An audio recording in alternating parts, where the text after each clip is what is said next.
What is going on, people of YouTube? My name is Kurtyoy. Welcome back to a brand new video. Now, it is day number 6 in the Advent Calendar series, and we've got an episode of my season. Now, I did say I wouldn't be doing it, but for time purposes and also for now, I believe it's best to put it in there because it's sort of an extra video at the moment and also allows me to work on other things. I did say other series would be integrated into it, and I'll be seeing some of them later on. But for now, welcome. Advent Calendar day number 6. In fact, I'm probably going to just go for daily FPL uploads throughout the whole of Christmas. Well, up until Christmas. After that, I'm in America, so probably won't be doing it. But alas, we had another game week. Game week 14 happened. I got above the average, but I went down in pretty much every league I was in. Let me show you how I did in the points charts. Now, I was one of those people that owned Aguero. I know it's a dodgy one. It's a dodgy one. And Aguero in the end got me -1 point. He's now out of my team, surprisingly. But look, the average was 50. I got 62, and I'm down in every classic league, barring 2. I'm up in head-to-head league, but down in 1. I'm going down in all global leagues.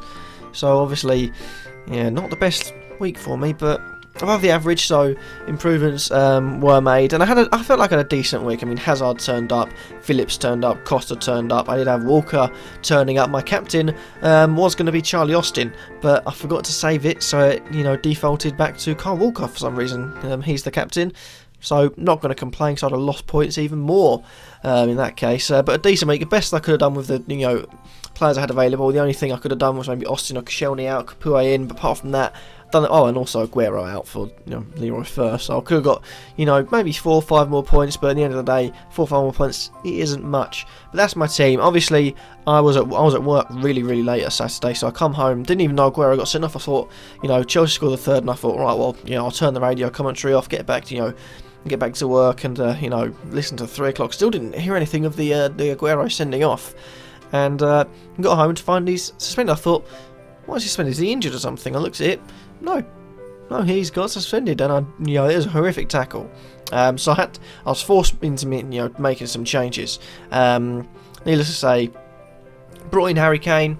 Reason being, I think when I got home, he had scored. I had a decent game week. I thought he's going to go up, and then the West Ham game happened, and I thought, got a bit of extra money. In fact, just enough. So if we go on our transfers, I've got exactly nothing in the bank. Got rid of Etienne Capoue and brought Alexis Sanchez in. Now, on the whole, I wouldn't usually do that. Because if you're looking at it, Alexis Sanchez, Arsenal got Stoke. I feel like that could be tough. Not many goals in it, but if anyone's going to break open the defence, it's Alexis Sanchez. And then Spurs have got away against Man United, but it's Man United. They do like to concede goals, and Harry Kane, as we found out, likes to score them. So there is that. But when it comes down to it, I think one thing is fantastic. 2 game weeks ago, we were looking at the top 2 owned players, Coutinho and Aguero. Coutinho, if you look, he was owned by I didn't mean that, just about 2 million people, but is now just owned by just under 1 million people, which we think, just under 1 million people, it's still alright. He lost over 1 million people, that's insane. That's absolutely insane. He's now down. He's going to be below 20%. When he comes back, my goodness, is he going to be a decent price? 8.4 million now, probably about 8 million, hopefully. And he's going to soar up in ownership. So that's definitely one to keep your eyes on when he comes back. 14th of January. So definitely keep your eyes on Mr. Philippe Coutinho. But another one that's going to be doing something like that, which if I can get to him, I'll just go on Man City to make it easier, is Sergio Aguero. Was the most owned player.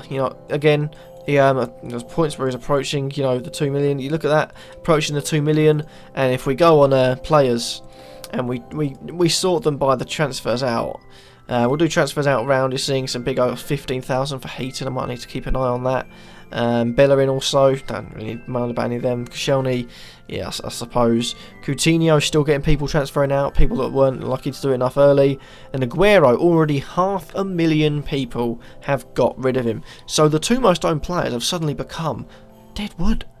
They're losing, money. He's now just 13 million. Admittedly, he hasn't gone down too much yet, but I think he will still go down quite a bit. I think it's because it's only a suspension. People don't see it as a lot, but I'd say don't stick it out, get rid of him as soon as possible. But there were some upsides to this game week. It means that I got in early enough, so Sanchez didn't rise and Kane didn't rise. Now they've at least got me 0.1 million. Costa has again risen. We look at the transfers in. Alonso was top. I owned him before. We got Hazard and Phillips. I owned them before. Although Phillips, I do think is going to have a tough time in the next few game weeks. So we've got West Brom have been doing fantastically well. You're looking at the last 4 game weeks. They've been unbeaten in them. A win against Leicester, fantastic win against Leicester, fantastic win against Burnley, brilliant against Hull. Well, to a point, to get a 1-1, and brilliant against Watford. Chelsea coming up, Man United coming up, Arsenal coming up, and Southampton in the next 5. So be interesting to see what happens with his ownership there. And Kane and Costa, and also Charlie Austin still getting transfers in, which is good to see, because I did think people would be transferring him out. We'll take a look at that quickly.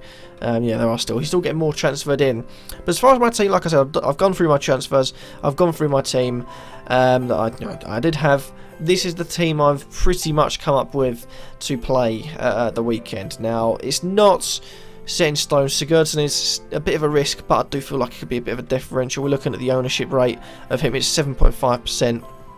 That's a brilliant, because in general, that's, pretty much what I class as differential, just over that I consider 5% and under differential. So it's just 2.5% above the differential threshold, and that's going to be an even more differential captaincy choice if he gets a good result. If he gets a good result, I'm soaring up. The only negative is that a lot of people might flock to another person. If I get this wrong, the people that flock to the big people, like the Sanchez's, the Kanes, the Costas, the Hazards, they're going to get the points and you will suffer.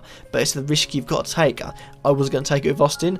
The laws that be decided that I was going to have a Walker. So there is that. But I've come with this team because looking at the goal, we've got Heaton, that Bournemouth, scored 4 against Liverpool, just what they needed, and Foster, I feel like against Chelsea will make hopefully quite a few saves. But if I had a choice, I'd probably bring Heaton if I knew he was going to play. Back 3 of Alonso, Koscielny, and Walker, my strongest 3. And admittedly, we've got against West Brom, I think that probably should be a clean sheet. Koscielny home against Stoke, I think that could be and probably should be a clean sheet against Stoke. I don't think they've been too good in front of goal for me. We can look at the results and see a Stoke 2-0 win, but don't know. It's just Stoke, man. You don't know what to get. And then also Walker, because no matter what, he has that attacking threat. Now I noticed that because I've got a bonus point there. We're looking at games like against Everton, grab myself a bonus point for a clean sheet, or assist, bonus points here, bonus points even, when there's just a clean sheet, got an assist, getting bonus points. There have been times like against Leicester, I got a bonus point, there was no clean sheet.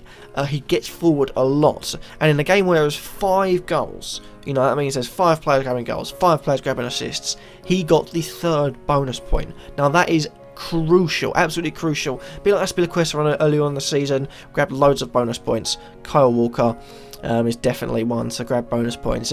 He's been doing that. You look at the amount of games. I mean, I'm counting 1, 2, 3, 4, 5, 6 out of the 14. And I think Spurs have been pouring a lot of them. So Walker, with fixtures coming up, include Man United, which you could still get points from, Hull and Burnley, the next 2. They're going to go absolutely rampant, but that's the team I've gone with. The defence I've gone with. Left Peters out because away against Arsenal. Emma out because Sunderland, I feel like, remained far up top. They are actually looking quite good for once.